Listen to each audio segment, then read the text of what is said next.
하고 심지어 조국 그 민정수석과 지금 임종석이까지도 보고했다는 거 아닙니까? 그거 확인했고 또 그 과정에서 이 감찰한 내용이 사실이냐는 어떤 확인까지도 했다는 거 아닙니까? 보도상에 보면은. 자, 그런데 저는 이 문제에 대해서 그 논점을 그런 것 같아요. 첫째는 어쨌거나 1차 직무유기다. 왜냐면은 조국 같은 경우는 당연히 민정수석이 해야 될 부분이 인사검증인 부분인데 사실 조국은 굉장히 많은 문제점을 지금 문제를 일으키고 있잖아요. 뭐 크게 보면은 이 장차관들 인사검증 과정에서 얼마나 많은 그 장차관들 비리도 낙마했고 뿐만 아니라 어느 그 후보자 한 명이라도 깨끗한 후보자가 한 명도 없었잖아요. 소위 저들이 말하는 5대 그 적폐사항에 규정을 시켜놓고 거기에 해당되지 않는 소위 그 후보자가 한 명도 없었단 말이에요. 그것은 조국의 어떤 무능함을 저는 드러낸다. 그럼에도 불구하고 아직까지 조국이 버티고 있다는 자체가 저는 굉장히 심각한 문제다. 자, 그런데 결국 이 문제가 터졌을 때 저는 이 우윤근 러시아 대사의 개인적인 비리도 문제지만 결국 이 청와대라는 이 조직 내에서 어떤 정상적인 업무 수행이 안 되고 심지어 어떤 문제가 드러났는데 그 문제를 덮으려고 했다는 거죠. 그리고 그걸 거짓으로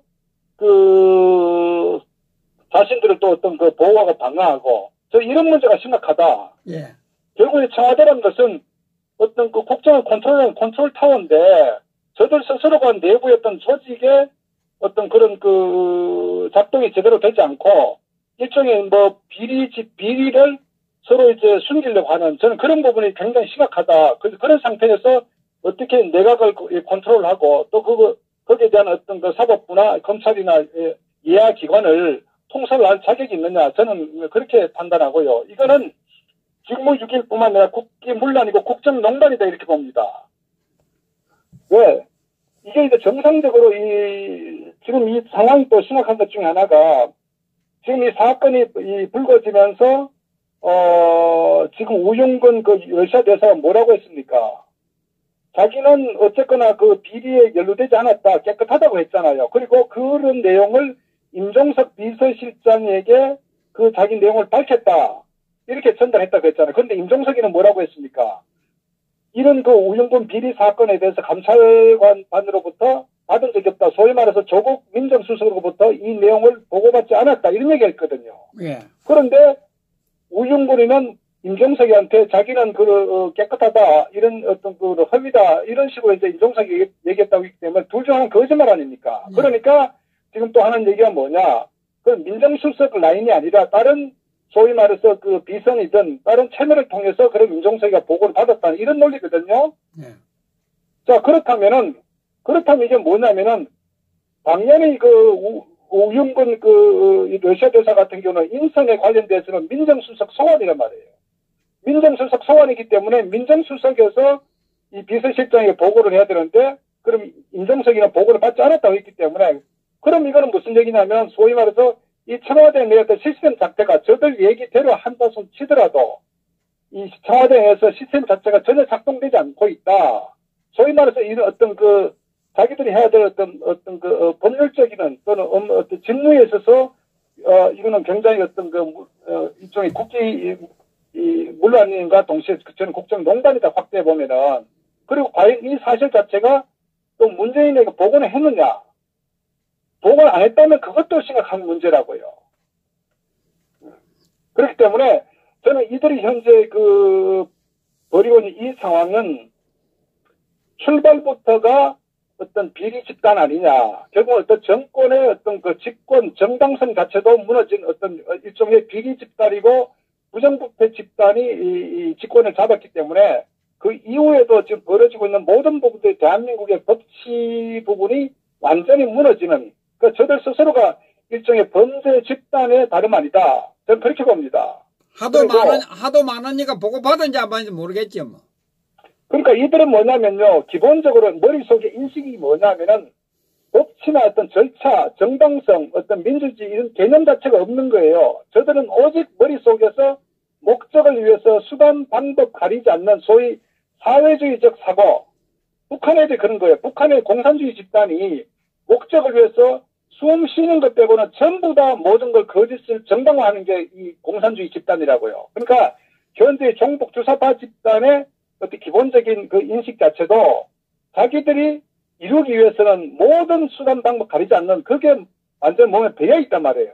그렇기 때문에 소위 말해서 이런 그 우영권 사태 같은 경우도 결국은 어떤 처리하는 과정 또 숨기고 거기에 다른 말을 하는 이 경찰관을 수사관을 완전히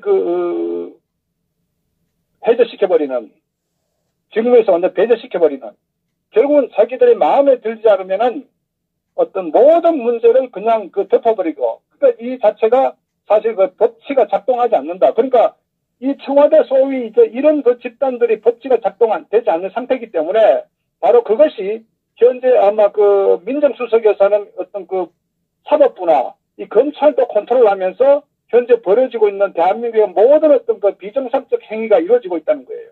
그래서 기본적으로 윗물이 맑아야 아랫물이 맑지 않습니까? 예. 그러니까 위에서부터 이런 비정상적 사고나 법치와 정의 이런 정당성 절차에 대한 개념이 없기 때문에 대한민국이 지금 완전히 혼탁하게 지금 엉망으로 지금 흘러가고 있는 거라고요.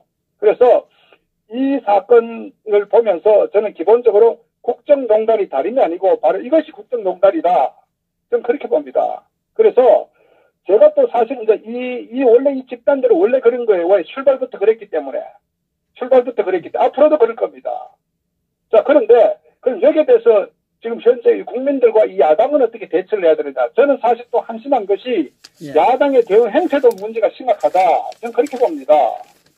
원래 저 집단은 우리가 알다시피 원래 그런 집단 아닙니까? 그렇다면은 야당에서는 이 사건에 대해서 사실 굉장히 전략적으로 대처를 해야 되는 거예요. 이 사건 자체가 저들이 박근혜 정부 때 사실은 이 박관천 사건에 얼마나 야당들이 소위 저들이 있을 때 그걸 물고 뜯었습니까? 언론에서 대서특필하고 계속적으로 저걸 확대 재생산하고 왜곡시키고 그렇게 했지 않습니까? 그럼 현재 소위 말해서 야당들은 어떻게 하고 있나요? 저는 이 문제도 굉장히 심각하다.